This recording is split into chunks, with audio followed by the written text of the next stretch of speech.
Health remains one of the major global challenges. The United Nations General Assembly UNGA identified universal health coverage UHC as one of the 17th Sustainable Development Goals (SDGs) that need to be achieved by the year 2030. Universal health coverage means just that: care and services for everyone.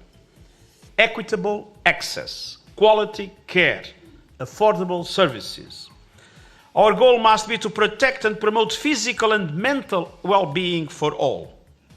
Health is both an outcome and a driver of progress. It is at the center of our vision of a more sustainable, inclusive and prosperous future. And it is central to the peace and security agenda. Following in the footsteps of UNGA, President Uhuru Kenyatta has identified UHC as one of his big four agenda that he needs to tackle in his last term in office.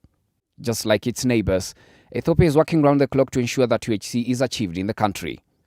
One of the organizations leading the efforts is the Ethiopian pharmaceutical agency, EPSA. EPSA is the pharmaceutical agency based in Addis and is in charge of procuring drugs and medical equipment. So Ethiopia is a 100 million people country, and it's one agency with procuring all the medical equipment and drugs to all the facilities and health posts and hospital. EPSA is currently undergoing a transformation, and on 17th to 19th August 2019, the board and executive management of EPSA visited Kenya to learn from their peers from the Kenya Medical Supplies Authority, KEMSA, under the South-to-South Knowledge Exchange. Now EPSA is in a transformation process really to, as part of the health system towards achieving universal health coverage.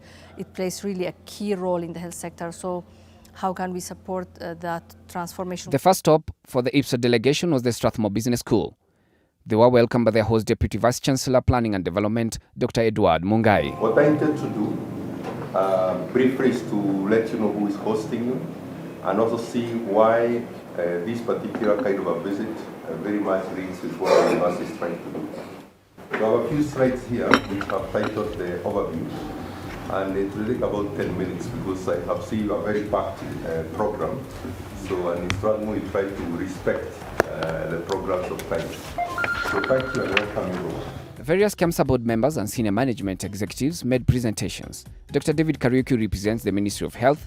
On the KEMSA board was the first to make his presentation. A few years ago, our country changed its system of governance, and we moved from one national government, and we now have two levels of government. And the health function is one of the functions that got devolved, with the national government being left a lot of its activities being providing health policy and guidelines, whereas the county governments, we have 47 of them, providing more of the health service delivery. These are the mandates which the ministry gets from the health policy, the constitution, the Health Act in terms of health regulation, also manages the national facilities and providing technical assistance to the counties. You can see KEMSA is one of the organizations that, which is the Kenya Medical Supplies Authority.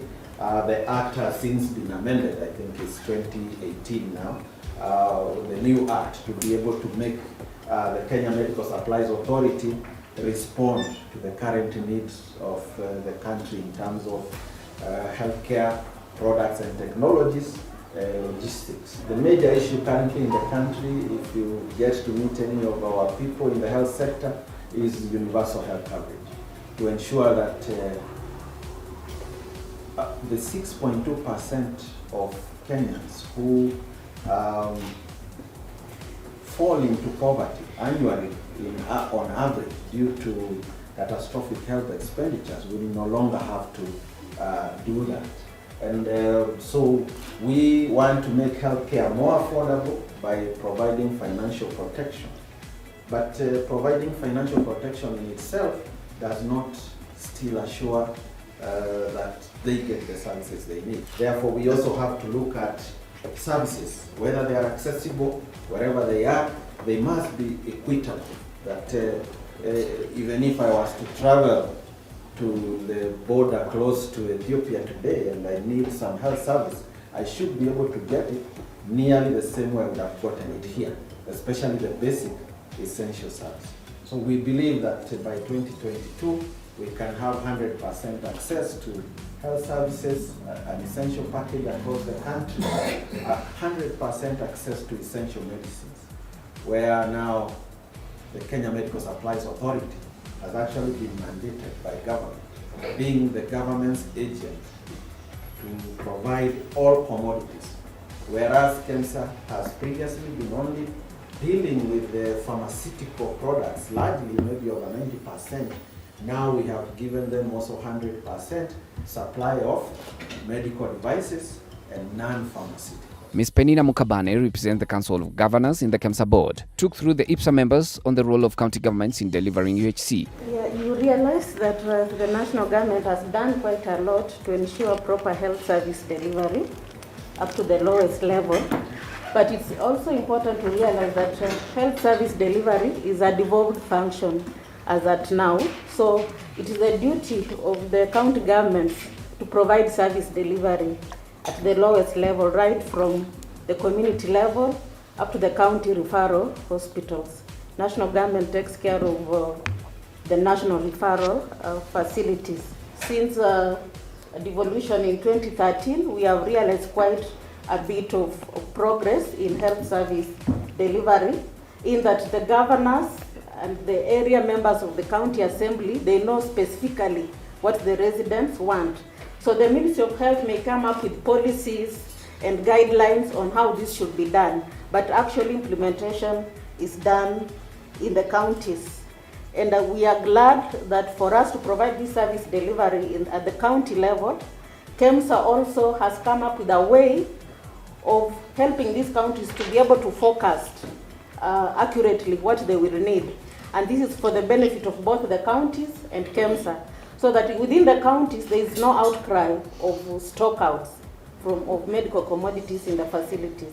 And KEMSA also is able to forecast what they can be able to procure and provide at the same time. Mr. Eliud Murithi, the Director Commercial Services at KEMSA, took the EPSA delegation through the roles of KEMSA, how KEMSA is structured and how KEMSA runs its operations. So Kenya Medical Supplies Authority was established under an Act of Parliament. The Act was 2013. Now we have the Health Amendment Act that incorporates this particular act with a few amendments. But nonetheless, the mandate remains the same.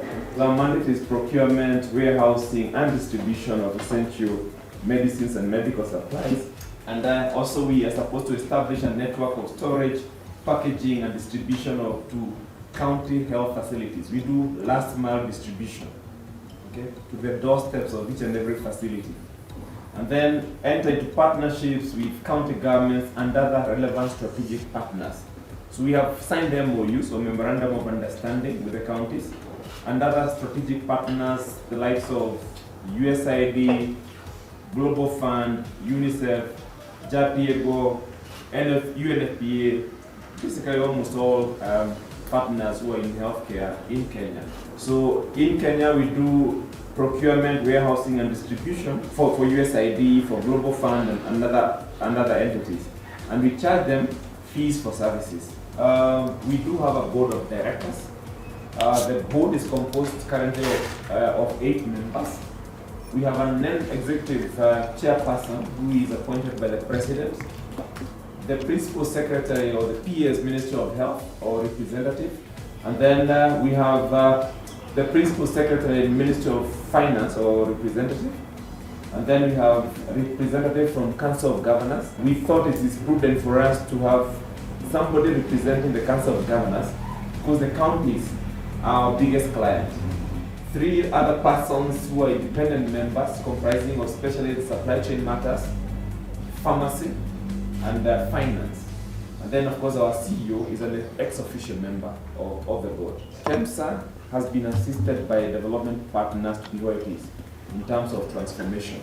So at some point we have secondary staff within KEMSA trying to help the different aspects of the organization. Like for instance, we had advisors on business development, procurement, logistics monitoring, warehousing, resource mobilization, change management, ERP and ICT issues. This is what has helped us to transform ourselves. So I would encourage you to embrace development partners. If you really want to transform your supply chain, you have to sit down and ask yourself, what are some of the areas that we need to reform.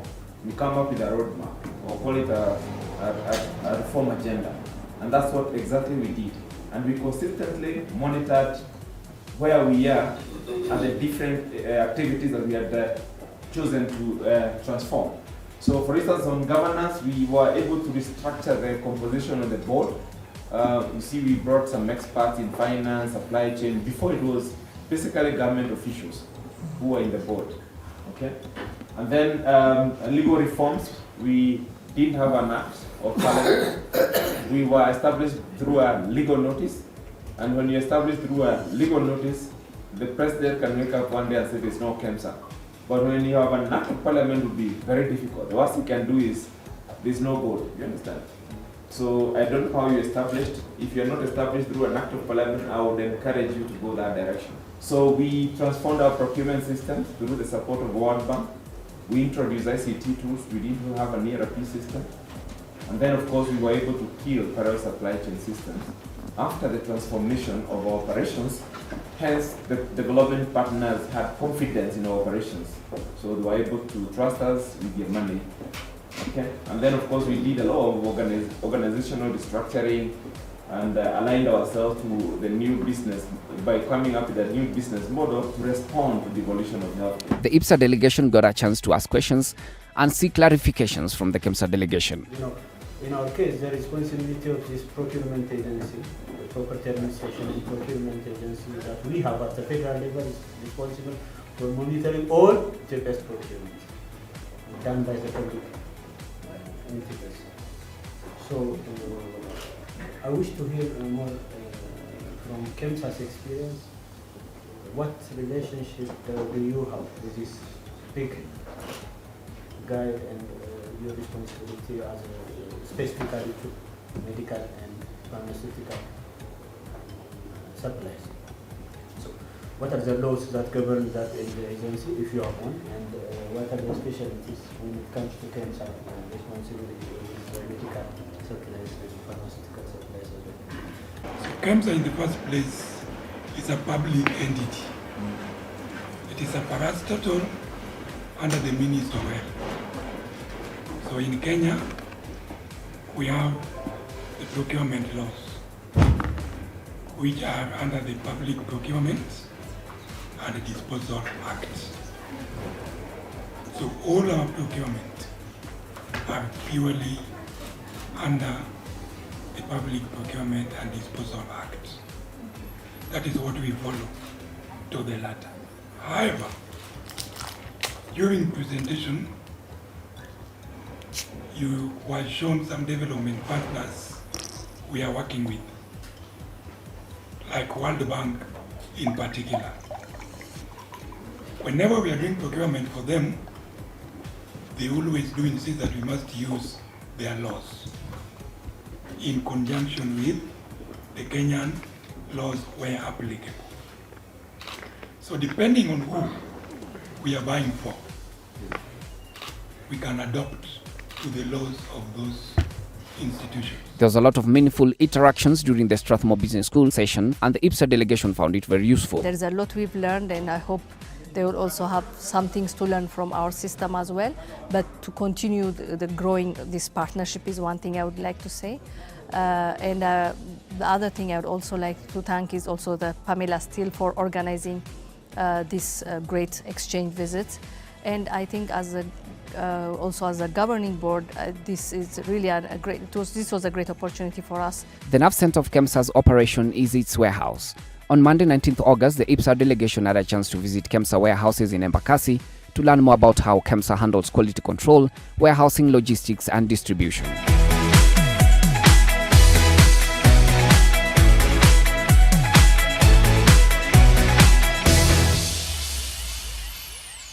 They later had a question and answer session facilitated by Dr. Samuel Okanda, Head of Operations Directorate, KEMSA. Who is responsible to clear the items from the port, or is it from the airport? That is not our responsibility. So who is the responsible? That is the responsibility of the supplier. The supplier? Yes. So you don't have any role in the clearance? No, that is not our mandate. So it is the supplier that arranges on how he clears his goods. We only become responsible when the goods knock our door. Okay, how many items do you manage? 760 something SKUs. Including the medical equipment? Excluding. Yeah. The medical equipment we used to have them before. But when health was devolved, we have not been having them. But now with UHC, the government is now telling us to take charge. For example, the equipment we have now are the ones procured by programs like USAID, World Bank. Those are the ones we have. Mr. Tefsalem Adraro, who is the Deputy Director General for Outbound Logistics, found the warehouse visit very insightful and will carry some lessons as he heads back to Ethiopia. We are very much happy to be part of this South-to-South knowledge exchange with KEMSA, and it was a wonderful visit, and we really appreciate the way how KEMSA is operating, and we acquired a lot of knowledge. We are trying to establish this quality assurance lab, and I think still by having a delegation which should attach for each and every step that the quality assurance lab is performing, we can or will establish a best performing quality assurance lab. And we are very much amazed with the overall performance of KEMSA. One of the peculiar things that EPSA delegation noted is how women have been empowered in KEMSA to handle technical jobs like operating warehouse machinery. Abigail Kipkurui has been a plant operator in KEMSA for the last 3 years. Kazi yangu kwa kila siku kwa hii nyumba ni generally tunafanya kama wewe ni plant operator, tuko mara mbili. Kuna wenye wana load na wenye wana offload. Sana sana mimi kama natumia reach kama hii, mostly nafanya kazi ya rewarehousing ya warehouse. Kurewarehouse mali na kushukisha from rack. Christine McKenna is an attaché at KEMSA who is understudying Abigail. Mimi ni attaché hapa KEMSA. Kitu nilivutia kufanya hii kazi, niliona tu msichana mdogo kama mimi anaendesha ile mashini kubwa excavator, nikaamua nifanye tu hiyo paleta na nika-concentrate na mashini zote. Nikakuwa na passion ya kufanya hii course. It was an intense 3 days of learning and networking for the EPSA delegation.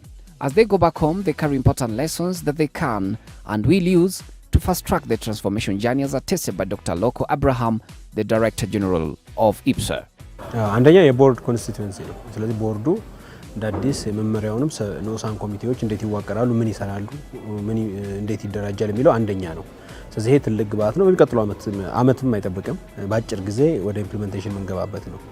ሁለተኛው እና ትልቁ ቅድም ያላነሳሁት የአጠቃላይ የሰው ሀብት አያያዛችን ነው። የኬምሳ ላይ ያለው የሰው ሀብት አያያዝ በጣም ምሳሌ ሊሆን የሚችል ነው እና ምናልባት እንደ መንግስት ተቋም ከፕራይቬት ሰዎችን ማስኮብለል የሚችል ተቋም ነው። በጥቂት ስታፍ ትልቅ ስራ የኬንያ 45 ሚሊዮን የኢትዮጵያ ግማሽ ማለት ትልቅ ሀገር ነውና ያንን ስራ የሚሰራ ተቋም ነው። አሁን ያኛውንም አይ ቲንክ ቦርዱ አቅጣጫ ተሰጥቷል። እንዴት አድርገን የኛን ስታፍ መጠበቅ እንችላለን፣ በምን አይነት ሞዳሊቲ አፈጻጸማችንን ከፍ አድርገን ፐርፎርማንስን ቡስት አድርገን ሰራተኛው ደግሞ ኢንሴንቲቫይዝ እንዴት እናደርጋለን የሚል ያም አቅጣጫ ተሰጥቷል። አይ ቲንክ ኢሚዲየትሊ በሚቀጥለው አመት የሚቆይ አይደለም። ምናልባት በፈረንጆቹ አዲስ አመት አካባቢ ጀምሮ ኢምፕሊመንት የሚደረግ ስኪም እናዘጋጃለን። ሶስተኛው ቅድም ያልኩት ከኦቶሜሽን ጋር ነው። የነገሩን ችግሮቻቸውን አይቷል። እሱም ከሴፕቴምበር ጀምሮ ወደ ስራ የሚገባ ነው እና የመሳሰሉ ሌሎችም አሉ። ግን እነዚህ አይ ቲንክ በዋናነት እነዚህ ሶስቱ ኢሚዲየት ቴክሆም ናቸው።